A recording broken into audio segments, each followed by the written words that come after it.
Hey everyone. In this video, we are talking about Solos smart glasses. I've spent over a year thoroughly testing their lineup, specifically the Solos Ergo 3 and the new Solos Ergo A5, but I will also briefly mention the camera-equipped Solos Ergo V or V2. To be completely honest with you right from the start, I am disappointed. I'm actually moving away from this brand entirely, and I really cannot recommend them right now. In this video, I want to give you an honest, detailed breakdown of what these glasses are, how the different models compare, and exactly why I am done wearing them.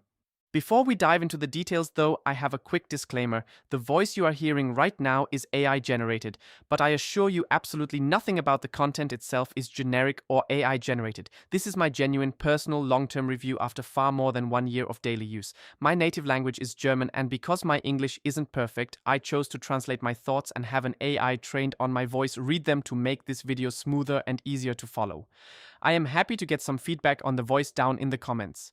Let's start with why I even wear smart glasses every day in the first place. For me, the main reason isn't having a camera, it's simply having open-ear speakers and a microphone instantly available.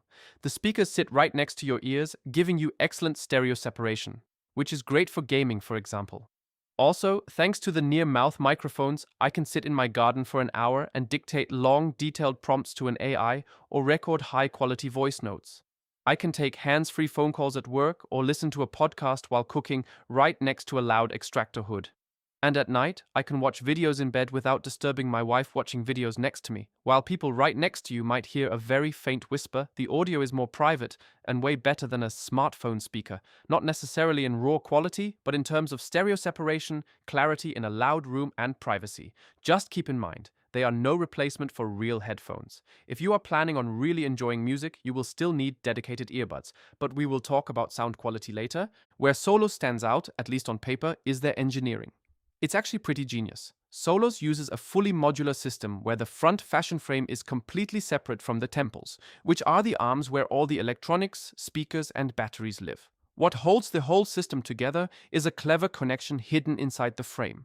Normally, you don't see this connection at all when you're wearing the glasses, but if you detach the temples from the front frame, you'll see a hidden Type-C connector plug. This connector bridges the left and right sides together, acting as a data and power link. When it's all snapped together, this hidden wire allows both sides to communicate perfectly. But for charging, Solos uses a dedicated magnetic charging pin on one of the temples. You snap the proprietary cable onto that single pin, and thanks to the hidden internal connection, both temples charge simultaneously. However, if you are ever in a pinch and don't have that special cable with you, you can actually unplug the temples from the frame and use that hidden Type-C interface as an emergency backup charging method. It's a fantastic design choice. This internal wiring is also what allows their modularity to work so elegantly compared to other brands. Take Lucid smart glasses, for example. With Lucid, the left and right temples are completely separate units. You have to pair them separately, and you have to charge them separately with a split cable. Solos solves this much better, making the glasses feel and function like a single cohesive unit. Furthermore, this modularity means you can easily upgrade or swap styles. If you buy the Solos Ergo 3, you can theoretically keep your front frame and just purchase the Solos Ergo A 5 temples later to upgrade the hardware. Or, if you want a camera, that hidden connection allows you to swap your regular front frame for a Solos Ergo V or V2 vision frame, which plugs the built-in camera directly into your existing temples. That's actually all I really have to say about the camera models. I haven't tested the camera features myself because it simply doesn't interest me. I specifically chose Solos in the beginning because I wanted smart glasses with speakers and microphones, but explicitly without a camera. But if you are planning to buy the Solos Ergo V, the temples and all their problems are the same. Beyond the hardware, the Solos app includes extra features like sports tracking, which was already a big part of the Solos Ergo 3. Personally, I found it completely unnecessary. The head is just not the ideal place to track athletic data in my opinion. I prefer using my phone or smartwatch for things like that. The same goes for the AI assistant. Solos provides you with ChatGPT or Gemini through their app, but it is not the Gemini you use natively on your phone, and it is not your paid ChatGPT account. There is no integration with your Google shopping list, your calendar, or your email client. You cannot write WhatsApp messages. It's just a dead simple large language model with no deep phone integration. Because of this, I highly prefer using the Gemini Assistant pre-installed on my smartphone, which is connected to my Google account with all my data and services. You can trigger your phone's native assistant from the glasses by double-tapping the frame, so in theory, you could use both. But now, let's get into why I am ultimately moving away from Solos.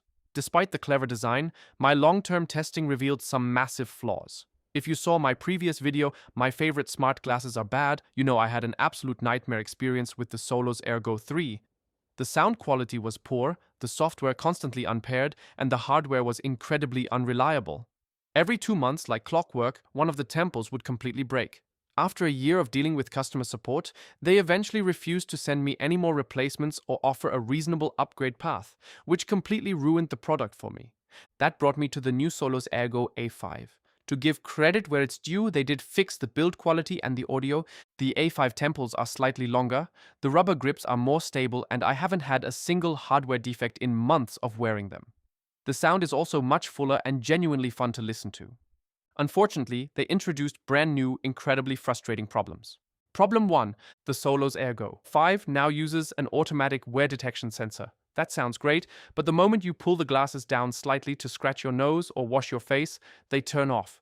And every single time you take them off or put them back on, they play a loud startup jingle and loudly say "power off" or "hello Solos." You cannot turn this off in the settings. Imagine, you are sitting in a quiet, important business meeting and you just adjust your glasses, that jingle plays, and because it's a speaker, everyone else in the room is able to hear it too. It is deeply annoying and embarrassing when your gear forces itself into the spotlight. Furthermore, they removed the possibility to turn the glasses off using the touchpad. So, if you want to avoid those embarrassing jingles, you can't even manually power them down easily. On top of that, the touch controls on the temples are frustrating, and that is problem number 2. Instead of a smooth surface like Meta Ray-Bans, Solos put tiny ridges and dots on the side. You can't really feel them, but they make the glasses look like a tech gadget, and they sometimes trigger accidental inputs. But the touch panel isn't the only input method. As I described earlier, you can trigger the AI assistant from your phone. To do that, you have to double tap the frame itself, not the touch field. The frame detects the bumps and starts Gemini or Siri. But if you accidentally bump into something, or even if you're on a roller coaster or having a pillow fight with your kids, the glasses register these bumps or vibrations as intentional inputs and suddenly start speaking. But okay, maybe that's not a complete deal breaker. It's annoying, but you can deal with it. However, there is another massive issue. Problem number 3 is the microphone. While Solos definitely improved the speakers on the Ergo A5, the microphone quality is absolutely abysmal. I can just be walking around normally inside a room, and the slight wind resistance created by my own body movement is enough to make me completely incomprehensible to the person on the other end of the line. The slightest little breeze completely destroys the audio input. Because of this, trying to have a phone call while going for a walk outside is completely unthinkable. For a device meant to keep your hands free on the go, this is a massive piece of wasted potential. And to make matters worse, the microphone always takes 3 seconds to activate and cuts off the beginning of what is said, which is extremely frustrating. And as one extra small critic, the battery life often lasts exactly 1 day, but I am sometimes already dead while cooking in the evening. For all-day smart glasses, I would like a slightly better battery, but naturally without the design becoming clunkier. And there are smart glasses showing that this is possible. Looking at the bigger picture, this video is actually the last time I will be wearing these glasses. Despite the better audio quality and improved physical stability of the Solos Ergo A5, the day-to-day flaws are just too overwhelming for me. The useless microphone, the maddening delay on voice input, the unskippable startup jingles, and the constant accidental touch triggers mean the experiment is over for me. I've already decided to switch to a competitor and will be moving on to a pair of smart glasses from Lucid. They completely avoid the touch surface nightmare by relying on clear physical buttons instead. I've read some comments and reviews stating that they might be slightly less stable or durable over time, and they might come with their own set of trade-offs, but right now I am really excited to see if their approach handles daily life better. So make sure to subscribe to the channel so you don't miss that upcoming video. That's it. My name is Mario. See you soon. Bye.